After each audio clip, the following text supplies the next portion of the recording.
Here's an interesting job I just did this week. This was just over $2 grand to paint these. It's two it's two colors. So at the bottom is the gray, and at the top is the white. Both of them are Benjamin Moore from Aura. This is the gray, and I priced it out at $60 a door, and installed new hardware. I'm using a really simple tool available at Home Depot, this plastic kit thing that goes right on the door and makes the drilling way easier than just winging it with a ruler. So anyway, $2 grand. This is a typical 1 week jobber, and I throw in, see, this is actually 2 doors. I call it 1 door, and I price it at $60. And when I price these, I typically don't include that, even though I will take it home, clean it up, and prime it, and paint it. So to make this, to price this job up just a little higher, I actually offered to go ahead and paint doors. I'm not sure I'd do it again. It's a lot of work. And I think a door, I actually take them off and clean them. I think a door and a frame needs to be worth more like $100 rather than $60. I was trying this out, just pricing it at $60, but including the frame and not allowing paint to hit this, and taping everything, I really think that a door and a frame needs to be worth $100. I also did the upstairs doors. I'll just go on up there. Anyway, I'm always looking for a way to bump it up if I can get it to $2 grand, or just over $2 grand, so I can get my materials. I like to net $2 grand basically in the week that I do this. So there's a door, and finally here's another. So yeah, I think doors want to be more to the tune of $100, especially if you're doing frames and taking it all apart and installing new hardware and so on. So anyway, just more ways to add value to the job, because most of these cabinet jobs are going to be $1,200 to $1,500, but bump it up a little if you can paint the kitchen, or actually I painted this trim here. So my technique is I just get photos from the customer, the potential customer, through a text using Craigslist, or I do postcard mailings, and I give them a price right away. I count it all up from the photographs, and I let them know that it's based on a $60 per door or drawer amount. So if we find that their count or my count was off, we can either bump it up or bump it down. Typically it gets bumped up if they've missed some doors, or if they've missed something in the picture. And I think that's good insurance that I do get paid properly for the job. So anyway, here's a tip. 2 different colors. When I took it apart, I wound up labeling.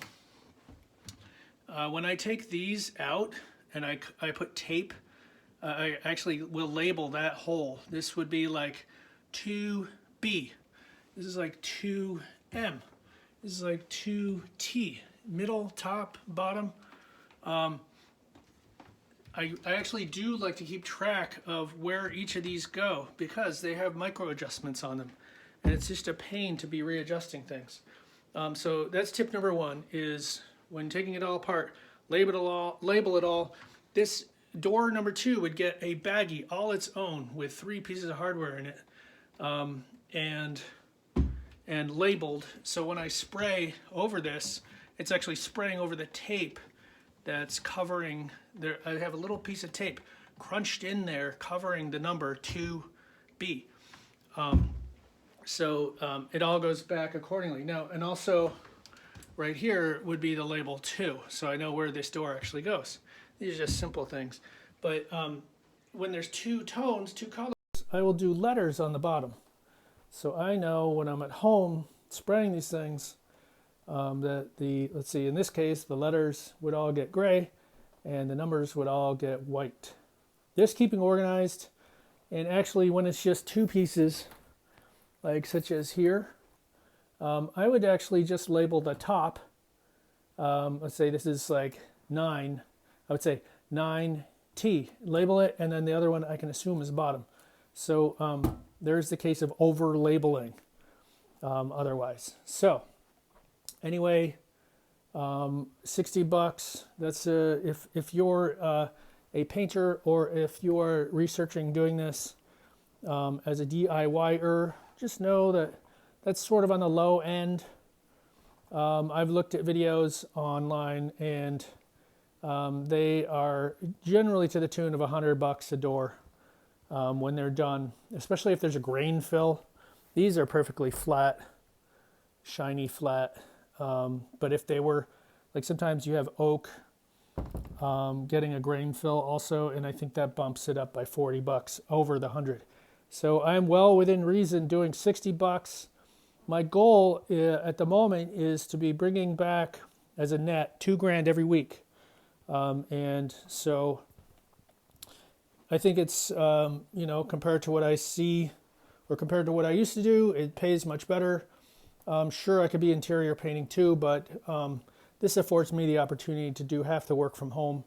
And it also allows my radius to be more broad. So I can go, I'll even drive 100 miles to get to jobs, because half of the work will be done at my place.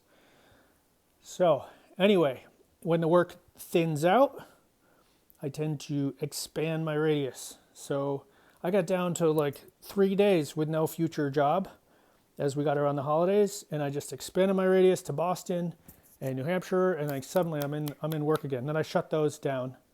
I shut those ads down, and I like to have 4 weeks in front of me at any given time. It can be a little nerve-wracking doing this, but I held out. I really don't want to just be interior painting, because I find it so, for me anyway, torturous and inefficient. And this comparatively is much more lucrative, much more predictable, much less time spent bidding, just all around a better gig.